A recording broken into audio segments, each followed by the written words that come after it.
अस्सलाम वालेकुम। ये फयाज राजा साहब के साथ इंटरव्यू का दूसरा सेशन है। खासतौर पर फयाज राजा साहब, आप देखें, अदालतों की रिपोर्टिंग करते हैं। आप देखते हैं कि अदालतों का माहौल, वहाँ साइल को, उसके बाद साइलिन के वुकला को कितना एक इख्तियार होता है अपने मामलात, अपना केस सामने रखने के लिए। अगर वो केस से हट के कभी कोई बात करते हैं, तो क्या जजेस, हमारे सीनियर जजेस और खासतौर पर हाई कोर्ट और सुप्रीम कोर्ट में, उनको किस तरह इजाजत होती है एक साइल को, और उस तरह जिस तरह काजी फैजी साहब ने एक एक मुद्दई या एक मुलजिम समझ लें, या उसके बाद आप एक साइल की हैसियत से उन्होंने क्या कुछ किया, क्या उससे आप इतफाक करते हैं? क्योंकि बहुत सीनियर है आप, जैसे अक्सर आपको, हम सबको लोग कहते हैं कि जैसे एक हम भी वकील के तौर पर भी अगर पेश होना चाहें तो हो सकते हैं, क्योंकि अदालतों के मामला इतने हद तक आप मीडिया की हैसियत से भी कवर करते करते उनको आप जान जान चुके होते हैं, भांप चुके होते हैं। तो आप अपने तजर्बे की बुनियाद पर किस तरह उस केस को देखते हैं, जैसे काजी फैजी साहब के? देखिए जी शायद साहब, आपने ये बिल्कुल बात दुरुस्त कही कि वहां पर मौजूद रिपोर्टर्स वाकई ये बात ऑब्जर्व करते हैं कि शायद अगर वहां पर कोई साइल है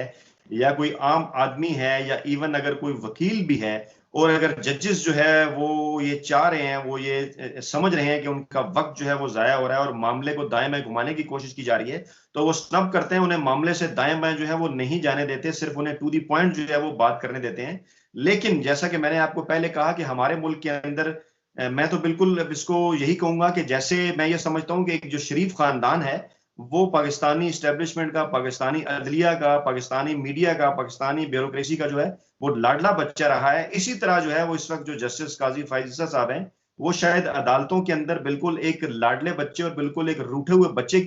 की जो नफ्सियात है उसका वो मुजाहरा कर रहे हैं, क्योंकि आए रोज हमारे सामने उन केसेस के हवाले से जो दलाइल और रिमार्क्स जो है वो सामने आते हैं। एक वक्त उन्होंने जो है वो पाकिस्तान को गटर से तशबीह दे दी, उसके बाद फिर उन्होंने 23 मार्च की जो परेड थी उसके ऊपर उन्होंने क्वेश्चन उठा दिए। फिर एक और इंतहाई अहम बात यह है कि अक्सर वो ये एक बात करते हैं, जो उनके कुछ हामी यूट्यूबर्स हैं वो ये बात करते हैं कि जी वो कायद आजम के दोस्त हैं और उनको कोई गद्दार करार देने की कोशिश की जा रही है। ऐसा हरगिज नहीं है। मुझे बड़ी हैरत ये होती है कि कुछ ऐसे लोग जो कि जस्टिस काजी फाइसा के हवाले से कंपेन करते हैं, उनके मुतालिक मैं जाती तौर पर ये जानता हूँ, वो इन्हें तो ये कहते हैं कि वो कायद आजम के दोस्त हैं, लेकिन वो खुद जाती तौर पर कायद आजम की खिदमात को तस्लीम नहीं करते। वो लोग जो उनकी कंपेन चला रहे हैं, और बाज़ औक़ात वो कायद आजम के ऊपर तनकीद भी करते हैं पाकिस्तान बनाने के फैसले के हवाले से। तो ये जो जस्टिस काजी फाइसा साहब का मामला है, देखिए बैसियत एक सीनियर जज के, जिसने आगे जाके जो है वो सुप्रीम कोर्ट ऑफ पाकिस्तान का चीफ जस्टिस भी बनना हो, वो अगर मामलात को इस तरह से पॉइंट ऑफ नो रिटर्न के ऊपर ले जाएंगे। देखिए जी, इमरान खान है सियासतदान, इमरान खान है अवामी रहनुमा, इमरान खान है लीडर।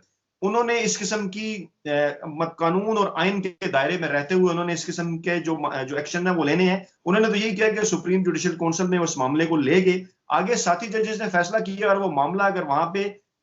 जो है वो रिजेक्ट हो गया तो इमरान खान ने उसको कबूल किया, और बाकी जिस किस्म का भी आइन और कानून का रास्ता दिखाया सुप्रीम कोर्ट ने, अब हुकूमत ने वही रास्ता जो है वो उसको अडॉप्ट किया और उसको लेके चल रही है। लेकिन अगर कोई सिटिंग जज अपने आप को सियासतदान की तरह पोज करना शुरू कर दे, और खासतौर पर वो सिटिंग जज जिसने आगे जाके चीफ जस्टिस बनना हो और वो एक खास पोजीशन ले ले, तो यही तौर पर फिर इस किस्म के मिसाइल जो है वो तो पैदा होते हैं, और लोग इस हवाले से बात भी करते हैं कि ये सुप्रीम कोर्ट के सीनियर जज हैं जिन्होंने आगे जाके चीफ जस्टिस ऑफ पाकिस्तान बनना है। और आप इनकी लैंग्वेज देखिए, आप इनके रिमार्क्स देखिए, आप इनके दलाइल देखिए कि कोई भी जो उनकी तान है वो आखिर पार उसी चीज के ऊपर क्यों टूटती है कि जी इमरान खान नाकाम हो गया या हुकूमत जो है वो नाकाम होगी। इस नजर आता है, लोग ये बात करने पे मजबूर होते हैं। जी देखिए, पीडीएम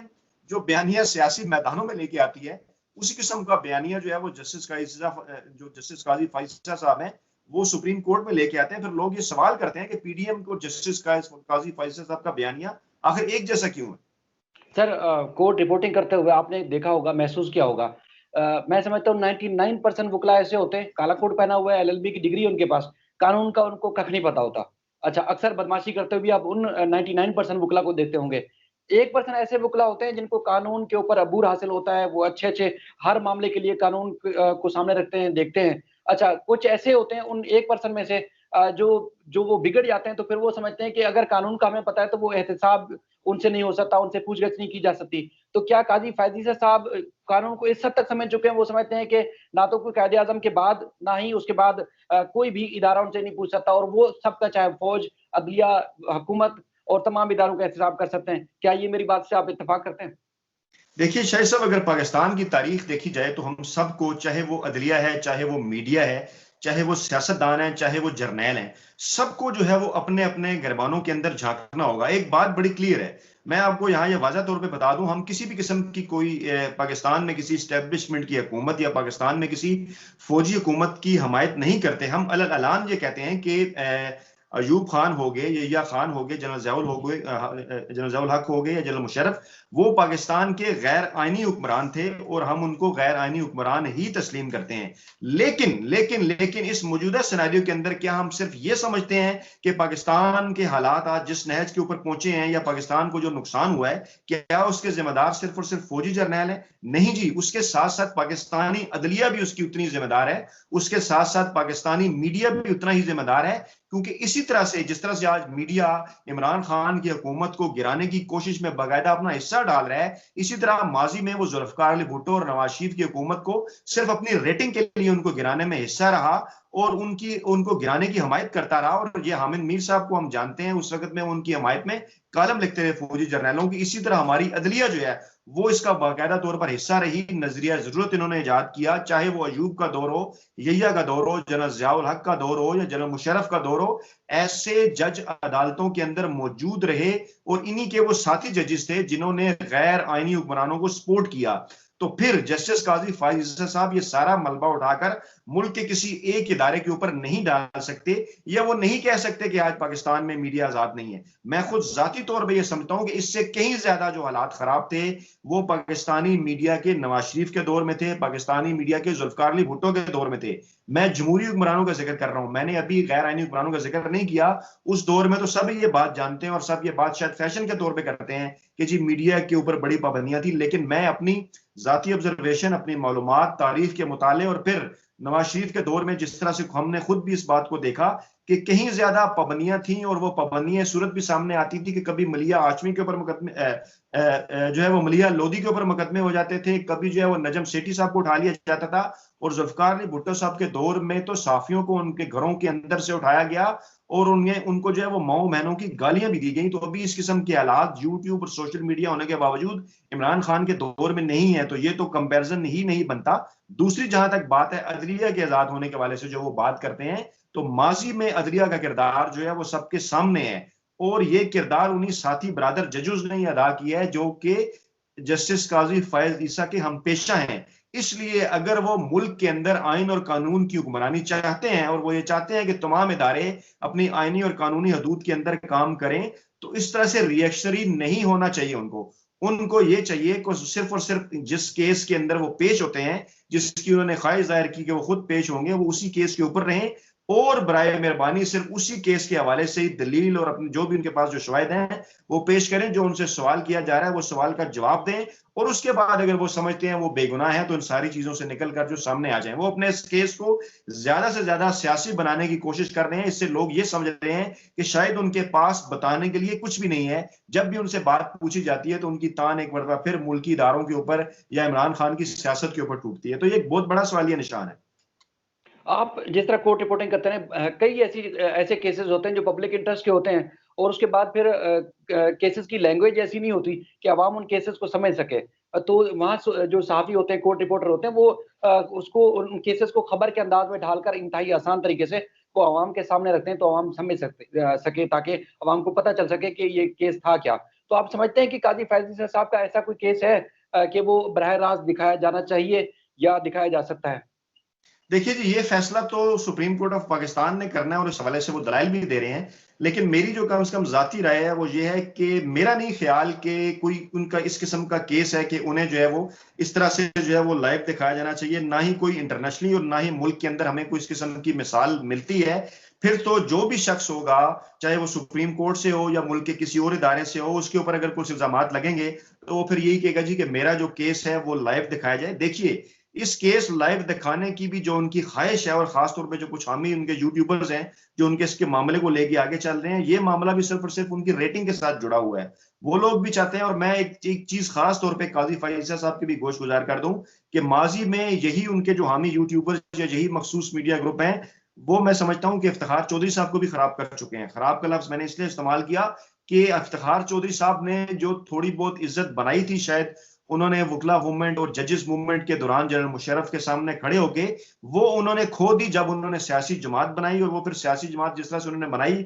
और जिस किस्म का उन्होंने उसका जो है वो एक मंशूर दिया, जिस किस्म का उन्होंने पैगाम दिया और जिस किस्म की उन्होंने बयानबाजी की, मेरा नहीं ख्याल कि इससे उनकी इज्जत में इजाफा हुआ बल्कि उनकी इज्जत कम हुई। और जस्टिस काजी फायद ईसा को भी शोरी और लाशोरी तौर पर कुछ मखसूस मीडिया ग्रुप और कुछ मखसूस यूट्यूबर्स उसी तरफ घसीट रहे हैं, उसी तरफ पुश कर रहे हैं। और जस्टिस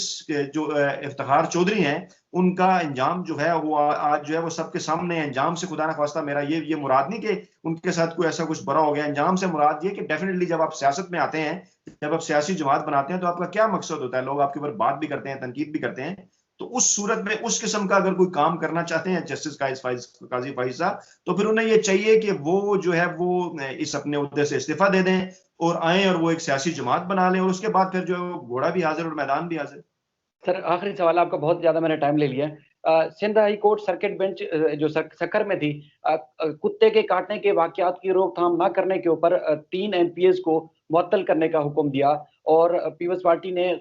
उस जज के हुक्मनामे को बाकायदा उसके खिलाफ चीफ जस्टिस को उन्होंने आके खत भी लिख दिया कि जज के सामने कोई केस ना लगाया जाए। यानी कि पीपल्स पार्टी इस अंदाज से उस मामले को समझती थी कि उन्होंने अपना केस जज के सामने लगाने से भी जज से चीफ जस्टिस ने रिक्वेस्ट की कि उनके सामने केस ना लगाया जाए। और मेरी इतलात ये कल फरियाल टालपुर बाकायदा सिंध हाई कोर्ट में दरखास्त भी दायर करने जा रही है उस जज साहब के खिलाफ, जस्टिस आफ्ताब गुरर के खिलाफ। जब 1-1.5 हफ्ता काजी फायद साहब लताड़ रहे थे तमाम रियासी इदारों को, तो क्या वफाकी हुकूमत को इस किस्म का एक्शन नहीं लेना चाहिए था? चीफ जस्टिस के सामने जाएं और उनको कहते कि जिस तरह जो उनका केस है काजी फायद साहब का, अगर उनको इजाजत मिल गई है दलाल देने की तो उस केस तक रहें, इधर उधर की बातें ना करें। ऐसा नहीं करना चाहिए था वफाकी हुकूमत को? जी बिल्कुल, देखिए वफाकी हुकूमत के खिलाफ एक ऑप्शन तो है, लेकिन मेरी इतलात और मालूमात की बना पे इस वक्त जो है वफाकी हुकूमत इस मामले को किसी भी तरह से कोई ऐसे पॉइंट के ऊपर नहीं ले जाना चाहती जिससे ये नजर आए कि शायद वफाकी हुकूमत जो है वो कुछ इस नतीजे पे पहुंच चुकी है कि किसी ना किसी तरीके से जो है वो जस्टिस काजी फायद ईसा से जो है वो छुटकारा हासिल किया जाए। बदकिस्मती से जस्टिस काजी फायद ईसा खुद अपने केस को उस नहज पे ले जा रहे हैं। और मैं एक बार फिर जिक्र करूंगा उनके उस हामी मीडिया ग्रुप का या उन हामी यूट्यूबर्स का कि ये इंतहाई बदकिस्मती है कि मैं जो है वो जस्टिस काजी फायद ईसा को जब हमने मेमो कमीशन और दीगर मामलात भी कवर किए और जब उनके रिमार्क्स वगैरह सामने आते थे तो हम उनको एक काबिल जज के तौर पे गर्दानते थे। अगरचे बाद में मेमो कमीशन का जो फैसला आया उसके ऊपर उनके ऊपर कुछ क्वेश्चंस भी आए कि शायद इफ्तिखार चौधरी साहब ने पिक एंड चूज के फार्मूले के तहत उन्हें आगे किया और फिर वही फैसला आया जो उस वक्त पाकिस्तानी एस्टेब्लिशमेंट जो है वो चाहती थी, जब मियां नवाज शरीफ भी काला कोट पहनकर यूसुफजई गिलानी के खिलाफ जो है वो सुप्रीम कोर्ट में चले गए और फिर इस्लामाबाद हाई कोर्ट भी चले गए। लेकिन बहरहाल बाद में कुछ जो उनके फैसले सामने आए तो लोग कम से कम उनकी अंग्रेजदानी, कम से कम उनकी आईनी और कानूनी मालूमात से किसी हद तक मुतासिर थे। लेकिन इस सारे सिनेरियो के अंदर, इस केस के अंदर जिस किस्म का रवैया जस्टिस काजी फायद ईसा साहब ने अपनाया है ये बड़ा ही हैरान कुन है। और ये पाकिस्तानी अदलिया का ये अफसोसनाक बाब जो है वो लिखा जा रहा है कि एक पाकिस्तानी जज जिससे कुछ और पूछा जा रहा है बजाय ये कि उस बात का जवाब दे, उन्होंने सारे मामले को जो है वो सियासत से आलूदा कर दिया। फैज राजा साहब, आपने अपना कीमती वक्त दिया, उसके लिए बहुत शुक्रिया। अपना ख्याल रखिएगा। अल्लाह हाफिज।